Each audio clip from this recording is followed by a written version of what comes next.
E aí galera massa, beleza? Eu espero que bem. Mas eu tenho certeza que vocês estão belíssimos hoje, muito mais do que os outros dias, e a beleza de vocês parece crescer assim exponencialmente. Os observando desta maneira parece uma verdadeira dízima periódica de tanta beleza. Os observando é complicado, porque eu não estou observando absolutamente ninguém daqui, e o coronavírus realmente está trazendo grandes problemas, mas a gente está aqui trabalhando para poder solucionar, tá ok? A aula de hoje é sobre Brasil do século XX, né? Ou seja, Brasil e seus contrastes no início do século XX. É o nosso capítulo 3 do 9º ano, tá bom?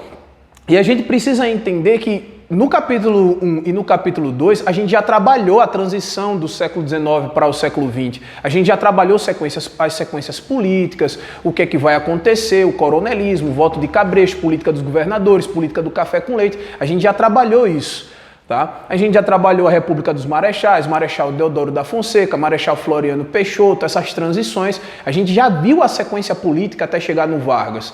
Né? Não sei se vocês se lembram daquele famoso discurso que vai ser feito com João Pessoa ainda no seu caixão. Né? Então a gente viu esse processo de transformação política que o Brasil vai passar do século XIX, que era uma monarquia, até chegar no século XX, ali na década de 30, que é quando Vargas assume o poder. O que falta então? A gente precisa desenvolver algumas problemáticas sociais, culturais e assim, essas discussões, elas são muito mais abertas, assim. Seria mais interessante que vocês estivessem aqui, estivessem na sala de aula, a gente debatendo, a gente discutindo, a gente argumentando, perguntando, respondendo, ficava legal. Mas, como isso não é possível, vou tentar desenvolver alguns tópicos aqui. Eu espero que essa aula fique bem uma conversa aqui com vocês. Então, vamos lá. Fazendo um resuminho, tá? O Brasil ele é dividido em períodos pré-colonial, colonial, império e república. O período pré-colonial e colonial vocês estudam lá quando vocês são menores. O período imperial ele é dividido em 3 momentos. O primeiro reinado com Dom Pedro I, segundo reinado com Dom Pedro II e o período do meio, que é o período regencial. Tá? Então você tem primeiro reinado, período regencial e segundo reinado. Dom Pedro I no primeiro reinado, Dom Pedro II no segundo reinado e um período intermediário que é chamado de período regencial. A gente viu que no segundo reinado, eu fiz essa revisão com vocês, no período do segundo reinado, nós temos diversas transformações econômicas e sociais que vão levar o Brasil a proclamar a República em 1989. Dentre esses processos de transformação, o processo de abolição da escravatura. Tá? A lei Eusébio de Queiroz, depois a lei do ventre livre, depois a lei do sexagenário, depois a lei áurea, e todo o processo de abolição da escravidão, tá? Da escravatura. A escravidão ela não vai deixar de existir, mas a legalidade dela vai por água abaixo. Ok? A gente precisa entender que o contexto econômico dessas transformações é o contexto do café. Tá? Então vamos lembrar algumas coisinhas aqui. O Brasil ele vai ser produtor de café, um café que é consumido na Europa. Então a Europa é um mercado consumidor desse café que é produzido no Brasil. O que está acontecendo na Europa do século XIX? Tá? Você vai perceber um processo de avanço da Revolução Industrial, a consolidação do capitalismo, processo de modernização, urbanização, abertura de ruas, então, enlarguecimento de ruas, transformando-as em avenidas. A gente começa a ter o time is money mais aflorado de casa para o trabalho, do trabalho para casa. A gente começa a ter as cidades crescendo, surgimento de subúrbios, a desigualdade social ela vai ser cada vez mais presente por conta do acúmulo de capital. Então a gente começa a perceber que a vida fica muito mais corrida, porque tempo é dinheiro. E na Europa, que é um continente de clima temperado, a moda do cafezinho, né, tomar uma bebida quente, tomar uma bebida que te dê uma energia a mais, é extremamente interessante. Então, o café na Europa acaba virando moda. E quando esse café ele vira moda na Europa, e você tem um aumento do consumo, e esse mercado consumidor começa a absorver uma grande quantidade de café, é o Brasil que vai produzir esse café. Então você tem um processo de expansão das plantações de café na medida em que você tem um processo de expansão do consumo desse café na Europa. Tá? Então, é durante esse processo de produção do café, do ciclo do café, que a gente vai ter essa transformação em âmbito do trabalho. Né? A gente tem uma mão de obra escrava que vai deixando de existir aos poucos e vai sendo substituída por outro tipo de mão de obra, que é uma mão de obra livre. Tá bom? E essa mão de obra livre, ela tanto era daqui quanto vem de fora. O século XIX ele também é marcado por um fluxo migratório muito grande. Tá? Argentina, Brasil, Estados Unidos, a América, ela vai acabar se transformando na terra das possibilidades, né? Na terra da oportunidade. E assim, por conta de turbulências que a Europa estava passando, por exemplo, na Alemanha, na Itália, a Alemanha e a Itália estavam se unificando, elas nem existiam, né? Estavam passando a existir, o que gerou uma grande quantidade de guerras, as pessoas começaram a vir para cá. Ir para os Estados Unidos, vir para o Brasil, vir para a Argentina, que são os 3 países mais escolhidos por essa população, por essa galera que vem da Europa para cá. Então nós temos o ciclo do café, um processo de abolição da escravidão e um ciclo de imigração que vem de lá da Europa para cá, para o Brasil. Então é esse Brasil que a gente vai observar da transição do século XIX para o século XX. Um Brasil que está passando por uma transformação muito grande, econômica, política e social. Econômica com esse ciclo do café muito forte, tá? Política com o processo de transformação, de transição do período monárquico, né, do período imperial para o período republicano, e de caráter social, quando você tem esse processo de abolição da escravidão e a utilização da mão de obra livre. Então eu gostaria de problematizar esse detalhe da mão de obra escrava, tá, gente? Aquela galera que vai conquistando a alforria ao longo do século XIX não vai fazendo o curso do Sebrae. O governo não vai pagando especializações, não vai pagando os estudos dessa galera, não vai inserindo essa galera no mercado de trabalho. Ou seja, o Brasil estava passando por um processo de transformação, o Brasil estava passando por toda essa turbulência, e essa população que estava deixando de ser escrava não estava sendo, vamos dizer assim, integrada a essa nova realidade. O Brasil estava passando, então, por esse processo de modernização, e essa sociedade moderna que estava surgindo, a população ex-escrava, vamos dizer assim, o ex-escravo ele não estava integrado. Então, para onde foram os ex-escravos? Para onde foi essa população que outrora foi escrava e que agora estava livre? Tá bom? Então, esse é um dos grandes problemas do Brasil do início do século XX, esse contraste. Tá? Então, vamos lá. Em 1889, o Brasil proclama a República, iniciando o período da República da Espada, né? Marechal Deodoro da Fonseca, Marechal Floriano Peixoto. E como eu expliquei para vocês, esse período político é extremamente importante devido à firmeza desse regime, à firmeza desses militares, que conseguiram, de certa maneira, consolidar com pulso firme, com pulso forte, as transformações causadas a partir de 1889. Sendo assim, as instituições republicanas elas acabaram se consolidando durante esse período. Tá?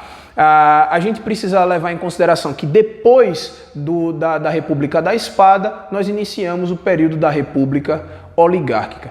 Então, que Brasil se apresenta nesse período da República Oligárquica? Tá? Nós temos um Brasil ainda muito rural, mas um Brasil que está se modernizando. Esse processo de modernização ele vai acontecer devido a esse processo, esse ciclo do café, como eu já expliquei para vocês. O capital acumulado da produção de café, ele vai ser aplicado nessa modernização e nessa industrialização do setor produtivo. Então a gente vai ter uma maior produtividade, a gente vai ter uma melhor maneira de se locomover, né? A produção do Vale do Paraíba e a produção do Oeste Paulista chegavam até os portos por ferrovias, né? Então você tem as locomotivas, então você tem investimento em transporte, você tem investimento em comunicação, você tem investimento no processo produtivo. Então era um Brasil que estava iniciando o seu processo de modernização, iniciando o seu processo de industrialização. Com o passar do tempo, né, nessas 3 primeiras décadas do século XX, nós começamos a perceber, principalmente na região sudeste, o surgimento de núcleos urbanos mais consolidados, mais sólidos, vamos dizer assim. A gente começa a perceber o aumento do número de indústrias, o aumento do número de empresas. Então a gente começa a perceber, e é aí onde eu queria chegar, a gente começa a perceber o surgimento de uma camada que é elitista, de uma camada que detém dinheiro, de uma camada que detém capital, mas não é a mesma camada que detinha terra há um tempo atrás. A gente começa a ter o surgimento de uma nova elite. Uma elite agora urbana, uma elite industrial.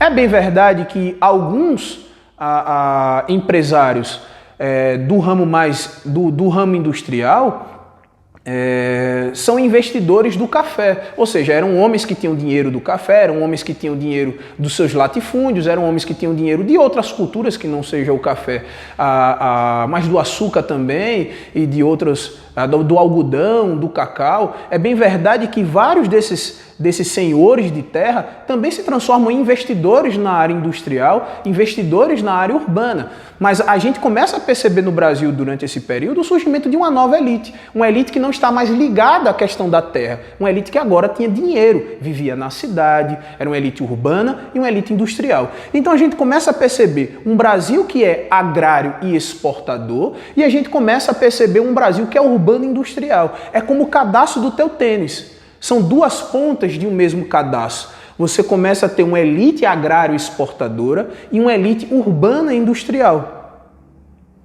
E quem vai ser o responsável por pegar essas 2 pontas e desenvolver um laço, né, um nó, amarrar esse sapato, é o Vargas. A gente vai ver em outras aulas que o Vargas vai ser o cara responsável por conseguir organizar, por conseguir, vamos dizer assim, mediar os interesses dessas 2 elites no seu governo. Ele vai conseguir desenvolver um Brasil interessante para uma elite agrário exportadora e um Brasil interessante para uma elite urbana e industrial. Tá, e daí? E daí, gente, que se a gente tem um surgimento de empresas, um surgimento de indústrias, uma sociedade um pouco mais urbana, uma sociedade um pouco mais industrial, nós também vamos perceber o surgimento de uma classe trabalhadora que já não é mais aquela classe campesina, já não é mais aquela classe que vai estar colhendo café, que vai estar cortando cana, que vai estar trabalhando com cacau. A gente começa a ter, então, uma classe trabalhadora mais urbana. A gente começa a ter uma classe trabalhadora que, para a teoria marxista, a gente chama de proletária, né? A classe proletária, né? A classe trabalhadora operária da cidade, né? Dentro da empresa, dentro da indústria, tá bom? Aquele de macacão, aquele com a chave de fenda, apertando os parafusos. Então, é diferente essa classe trabalhadora daquela que trabalhava no campo. Beleza? Outra grande problemática que é desse período é que, como boa parte dessa classe trabalhadora, dessa classe operária, ela vinha da Europa, ela vinha com experiências ideológicas, com experiências de trabalho da Europa, bebendo em teorias que já existiam e já eram maduras na Europa. Né? A ideia de classe trabalhadora, a ideia de sindicato, de como se organizar, de como reivindicar, fazer greve, fazer petição, desenvolver uma carta para o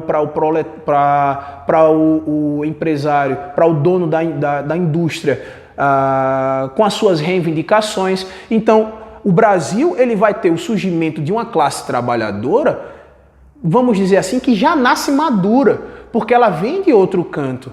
Você começa a ter uma experiência no Brasil de uma classe trabalhadora muito ligada aos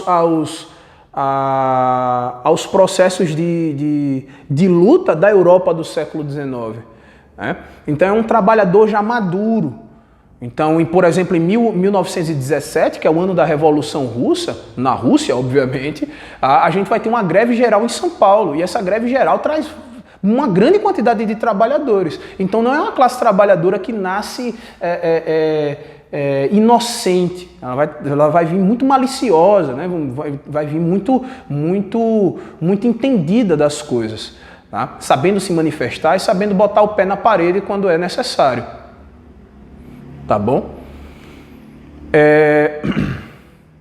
Tá, professor, e o negro? Tá? E esse escravo? E esse ex-escravo? Para onde é que foi? E aí a gente precisa entender que ele não vai ser inserido nessa nova lógica, tá? Ele não vai ter recursos para poder... recursos culturais, né? Recursos, não vai ter capital cultural, vamos dizer assim, ele não vai ter entendimento, ele não vai ter a experiência, vamos dizer assim, de viver nessa nova realidade. Ele não foi preparado para viver nessa nova realidade, nessa realidade um pouco mais moderna, um pouco mais urbana, que o Brasil do início do século XX vai trazer para a gente, tá? Então, o Brasil é um Brasil desigual economicamente, desigual socialmente. A gente já viu em sala de aula que é extremamente desigual politicamente, política dos governadores, coronelismo, a política do café com leite, né? Traz essa desigualdade política e isso vai trazer uma grande quantidade de manifestações,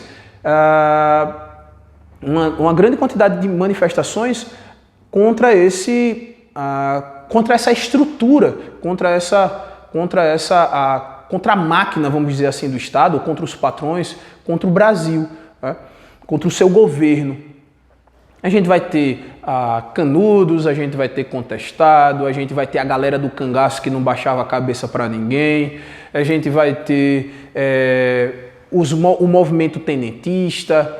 Então a gente tem uma grande quantidade de manifestações aqui no Brasil que trazem como sintoma essa insatisfação, essa insatisfação em relação ao governo brasileiro, à realidade brasileira, a situação que o Brasil se encontrava, tá? Um exemplo disso, não só no campo da política, não só no campo da economia, na parte social, no âmbito cultural a gente vai ter em 1922 a Semana da Arte Moderna. Agora, olha como esse ano ele é emblemático. O ano de 1922 ele traz a Semana da Arte Moderna, né, um manifesto contra a cultura, contra a arte que se apresentava no Brasil até aquele determinado momento, tentando inaugurar algo novo aqui no Brasil, claro que inspirado nas vanguardas europeias, mas tentando construir algo propriamente brasileiro. Mas 1922 também é a data da criação do Partido Comunista Brasileiro, o PCB, ou seja, um partido que vai tentar organizar a classe trabalhadora. Para você ver como a classe trabalhadora ela já era importante aqui no Brasil, como ela já tinha, de certa maneira, uma representatividade aqui no Brasil. E em 1922 também você tem o surgimento do movimento tenentista, que é um movimento formado por soldados de baixa patente, por militares de baixa patente, os tenentes são militares de baixa patente, que queriam um governo mais centralizado, um governo menos corrupto, um governo que fosse mais eficiente, que fosse mais eficaz, tá? Então, o movimento tenentista, a Semana da Arte Moderna, o surgimento do Partido Comunista Brasileiro, são três coisas que vão acontecer no ano de 1922, o que é um sintoma. É um sintoma de um Brasil novo, mas é um Brasil novo que já surge com as suas contradições. É um Brasil que está se modernizando, sim, é um Brasil que está começando a se industrializar, sim, mas é um Brasil que ainda não resolveu problemas do seu passado. Ou seja, o Brasil passou por uma grande quantidade de rupturas, mas se apresenta ainda com uma grande quantidade de permanências, né? Não foi resolvida, desculpe, a escravidão, ou foi resolvida, pelo menos no papel, a questão da escravidão, a escravatura foi resolvida, mas e as consequências disso? E essa massa de ex-escravos, para onde é que foi? Tá? E aí a gente vai perceber que essa galera vai acabar compondo os bolsões das grandes cidades, as partes mais à margem da sociedade da sociedade carioca, da sociedade paulista, a gente vai acabar percebendo que o surgimento dos morros, ou do que a gente chama de favela hoje em dia, surge a partir desse processo. Tá? Durante o governo, durante esse período do Brasil oligárquico, vai ter uma medida vai ter uma medida chamada de bota abaixo, né? Na cidade do Rio de Janeiro, principalmente, onde você tinha casarões. Né? Esses casarões eram apelidados de malocas, porque maloca era aquela casa que os europeus chamavam de casa dos índios, né? Onde uma grande quantidade de índio morava junto. Então, como nesses casarões, nesses cortiços, né, vivia uma grande quantidade de gente, eles apelidavam de malocas. E lá dentro você tinha uma grande quantidade de pessoas pobres e negras, né? Pessoas pobres e pretas. E por morarem nas malocas também eram chamados de maloqueiros. Então preto, pobre e maloqueiro acabou se construindo enquanto um sinônimo. Né? Preto, pobre e maloqueiro. Quando aconteceu esse processo do bota abaixo, para poder dar lugar às avenidas, essa galera foi colocada às margens da sociedade carioca, às margens das grandes cidades. E aí, preto, pobre e maloqueiro acabou se construindo então como marginal, né? Ou seja, vivendo às margens daquela determinada sociedade.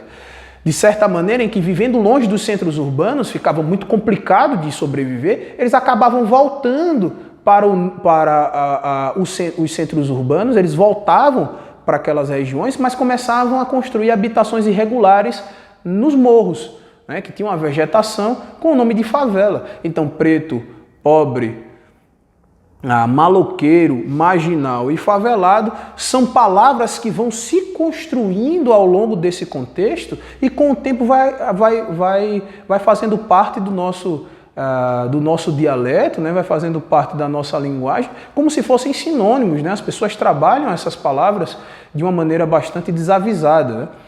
Então,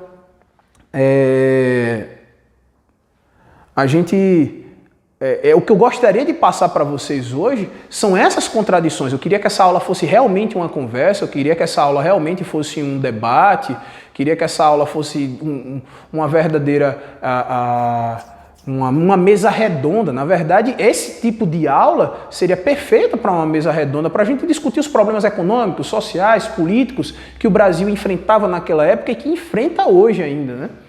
Então, mas infelizmente não é possível. Então eu queria que essa aula fosse registrada como uma conversa, como um debate.